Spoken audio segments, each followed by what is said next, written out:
सरफेसी कानून क्या है? यह 2002 में आया था, है ना। अगर इसका पूरा नाम समझना चाहें तो securitization and reconstruction of financial asset and enforcement of security interest act. फिर से देखिए, securitization and reconstruction of financial asset and enforcement of security interest act, यह 2002 में आया था। कुछ समझ में आपको नहीं आ रहा होगा, है ना। सरफेसी कानून जो है फिर से चर्चा में आ गया है। इसका पूरा नाम आप ध्यान में रखिएगा, लेकिन हिंदी में भी इसे सरफेसी कानून इस तरीके से लिख सकते हैं।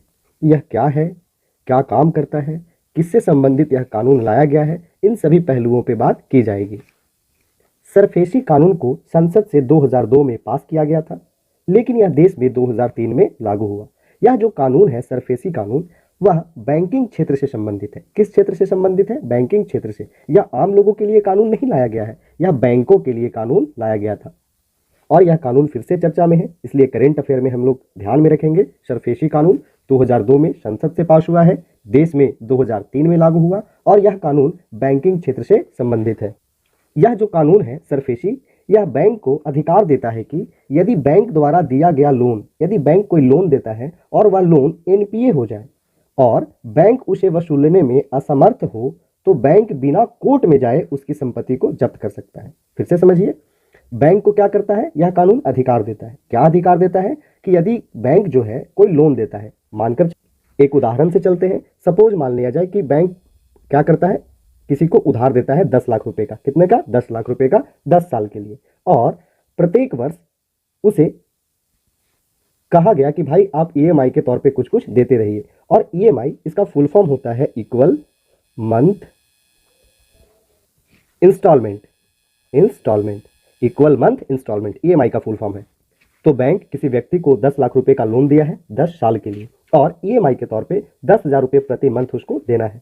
कितने साल में? 10 साल में। तो जोड़िए, तो एक साल में वह कितना देगा? 10,000 रुपया। 12 महीना में कितना? 1,20,000। तो 10 साल में कितना? 12 लाख। इसका मतलब क्या है कि लोन कितने का ले रहा है? 10 लाख रुपए का। तो मूलधन इसका कितना हो गया? 10 लाख, है ना। और वह ब्याज कितना दे रहा है? 2 लाख रुपया। कितना? 2 लाख रुपया। देखिए ना, 10 लाख रुपया क्या उधार लिया है, लेकिन वह चुका कितना रहा है बैंक को? 12 लाख। तो ब्याज कितना दिया है? 2 लाख रुपया। तो हम कह सकते हैं कि ईएमआई में मूलधन प्लस ब्याज दोनों शामिल होता है। ईएमआई में मूलधन प्लस ब्याज दोनों शामिल होता है।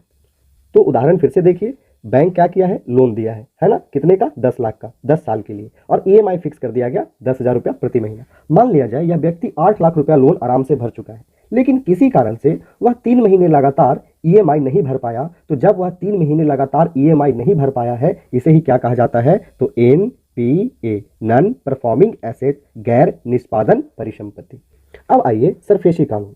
सरफेसी कानून में क्या कहा गया है? देखिए, एनपीए का चर्चा था यहाँ पे। यदि बैंक द्वारा दिया गया लोन क्या हो? एनपीए हो जाए, मतलब ऐसा लोन जो 3 महीने लगातार नहीं चुकाया जाए, और बैंक उसे वसूलने में क्या हो? असमर्थ हो, तो बैंक क्या करेगा? बिना कोर्ट में जाए उसके संपत्ति को जब्त करेगा और उसे नीलाम करेगा, और अपने एनपीए को क्या करेगा? भरपाई करेगा। अपने एनपीए की क्या करेगा? भरपाई करेगा। फिर से समझिए, सरफेसी एक्ट संसद से 2002 में पास हुआ है, 2003 में लागू हुआ। यह बैंकिंग क्षेत्र से संबंधित है।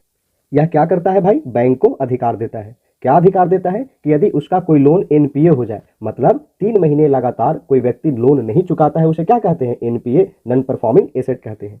तो कोई व्यक्ति 3 महीने लगातार लोन ना चुकाए और बैंक उसे वसूलने में क्या हो? असमर्थ हो, तो यह कानून जो सरफेसी एक्ट है वह बैंक को अधिकार देता है कि बैंक बिना कोर्ट में जाए उसकी संपत्ति को जब्त कर सकता है और नीलाम कर सकता है।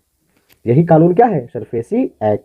ध्यान में रखिएगा, सरफेसी कानून के तहत कोई बैंक किसी भी व्यक्ति के कृषि भूमि को जब्त करके नीलाम नहीं कर सकता है। याद रखिएगा, भारत में कोई भी ऐसा कानून नहीं है जो किसानों की भूमि को जब्त कर ले और उसे नीलाम कर दे। तो सरफेसी कानून जो है वह कृषि भूमि को जब्त नहीं कर सकता और ना ही उसे नीलाम कर सकता है, लेकिन वह कृषि भूमि को बंधक बना सकता है, कुछ टाइम के लिए बंधक बना सकता है, लेकिन जब्त करके नीलाम नहीं कर सकता है। सरफेसी कानून को अगर आप देखिएगा तो इसे 3 पार्ट में आप तोड़िए। सबसे पहले एस को लेके चलिए, है ना, एस। उसके बाद फिर आर एफ ए को लेके चलिए, और थर्ड स्टेप में हम लोग ई एस आई को लेके चलेंगे। यही 3 स्टेप में सरफेसी कानून लागू होता है। फिर से समझिए, पहला स्टेप क्या लेके चलना है? पहले बार में हम एस को लेके चलेंगे, उसके बाद आर एफ ए को लेके चलेंगे, उसके बाद ई एस आई को लेके चलेंगे। इसका फुल फॉर्म क्या देखे थे? एस से क्या हो गया था? सिक्योरिटाइजेशन, ए से हो गया एंड, आर से हो गया रिकंस्ट्रक्शन ऑफ, एफ से हो गया फाइनेंशियल, ए से हो गया एसेट, ई से हो गया है इन्फोर्समेंट ऑफ, एस से हो गया सिक्योरिटी और आई से हो गया इंटरेस्ट। एस कहने का मतलब है सिक्योरिटाइजेशन, हिंदी में कहेंगे प्रतिभूतिकरण, अर्थात सरफेसी कानून केवल उन्हीं लोन पर लागू होगा जिसके बदले में आप बैंक में अपनी कोई संपत्ति गिरवी रखे हो। जैसे आप पैसा उधार लिए हो और गिरवी के तौर पे आप अपना घर रखे हो, सोना रखे हो। याद रखिएगा, कृषि भूमि नहीं, कृषि भूमि को जब्त नहीं कर सकता है, लेकिन आप क्या गिरवी के रूप में तो रख ही सकते हैं ना। तो ध्यान में रखिएगा कि एस का मतलब क्या हो गया कि सिक्योरिटाइजेशन, हिंदी में कहेंगे प्रतिभूतिकरण, अर्थात इसका कहने का मतलब है कि सरफेसी कानून केवल उन्हीं लोन पर लागू होगा जिस पर सुरक्षित लोन होते हैं, अर्थात संपत्ति, सोना, घर, कुछ भी आप गिरवी रखते हो। अगर आप गिरवी नहीं रखे हो, कुछ भी सामान गिरवी नहीं रखे हो, तो उस लोन पर आपको सरफेसी कानून लागू नहीं हो सकता है। उसके बाद हम बोले थे सेकंड स्टेप में RFA को लेकर चलेंगे। इसका मतलब क्या होता है? Reconstruction of financial asset, reconstruction of financial asset. यह क्या कहता है कि बैंक NPA की वसूली करने के लिए पुनर्संरचना करेगा, रिकंस्ट्रक्शन करेगा, अर्थात या तो वह इसकी अवधि बढ़ा दे ताकि व्यक्ति इसका लोन चुका दे, या फिर उसके ब्याज दर को क्या करे? कम कर दे। अगर फिर भी लोन नहीं चुकाया जाता है तब ESI, enforcement of security interest, इसके तहत बैंक बिना कोर्ट में जाए उसके संपत्ति को जब्त करेगा और उसे नीलाम करके अपने NPA की भरपाई कर सकता है। फिर से समझिए, सरफेसी एक्ट को हम लोग 3 चरणों में लेके चल रहे हैं। पहला क्या? एस को लेके चलेंगे, दूसरा RFA को लेके चलेंगे और तीसरा ESI को लेके चल रहे हैं, है ना। एस का मतलब क्या हुआ? सिक्योरिटाइजेशन, प्रतिभूतिकरण। इसका मतलब क्या हुआ कि सरफेसी कानून केवल उन्हीं लोन पे लागू होगा जिसके बदले में आप बैंक में अपनी कोई संपत्ति क्या कर रखे हो? गिरवी रखे हो। दूसरा RFA, ये क्या कहता है? रिकंस्ट्रक्शन ऑफ फाइनेंशियल एसेट, अर्थात बैंक NPA की वसूली करने के लिए लोन की क्या करेगा? रिकंस्ट्रक्शन करेगा, पुनर्संरचना करेगा। या तो वो व्यक्ति जो NPA कर रखा हो, अर्थात लोन पूरा नहीं दे रहा हो, उसके लिए वह उसके अवधि को बढ़ा देगा कि हाँ भाई आप 10 साल की जगह क्या कीजिए, 11 साल में पूरे लोन को भरपाई कर दीजिए, या फिर ब्याज दर को कम कर देगा। अगर फिर भी NPA को नहीं भरा जाता है, बैंक के लोन को नहीं भरा जाता है, तब बैंक क्या करेगा? ESI, लास्ट स्टेज है। कौन सा? ESI के तहत वह इन्फोर्समेंट ऑफ सिक्योरिटी इंटरेस्ट, मतलब बैंक बिना कोर्ट में जाए क्या करेगा? उस व्यक्ति के संपत्ति को जब्त करेगा, जब्त करके उसे नीलाम कर देगा और उससे जो उसे धन की प्राप्ति होगी उससे वह NPA की भरपाई कर लेगा। यही क्या है? सरफेसी कानून।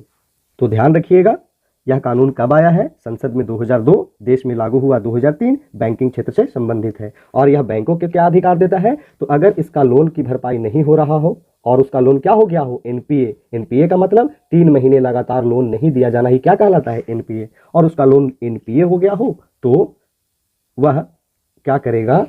सरफेसी कानून के तहत उसके संपत्ति को जब्त करेगा, उसे नीलाम करके अपने NPA की भरपाई कर लेगा। ध्यान में रखिएगा, यह कृषि क्षेत्र से संबंधित संपत्ति को जब्त करके नीलाम नहीं कर सकता है। यह कृषि भूमि को बंधक बना सकता है लेकिन उसे जब्त करके नीलाम नहीं कर सकता है।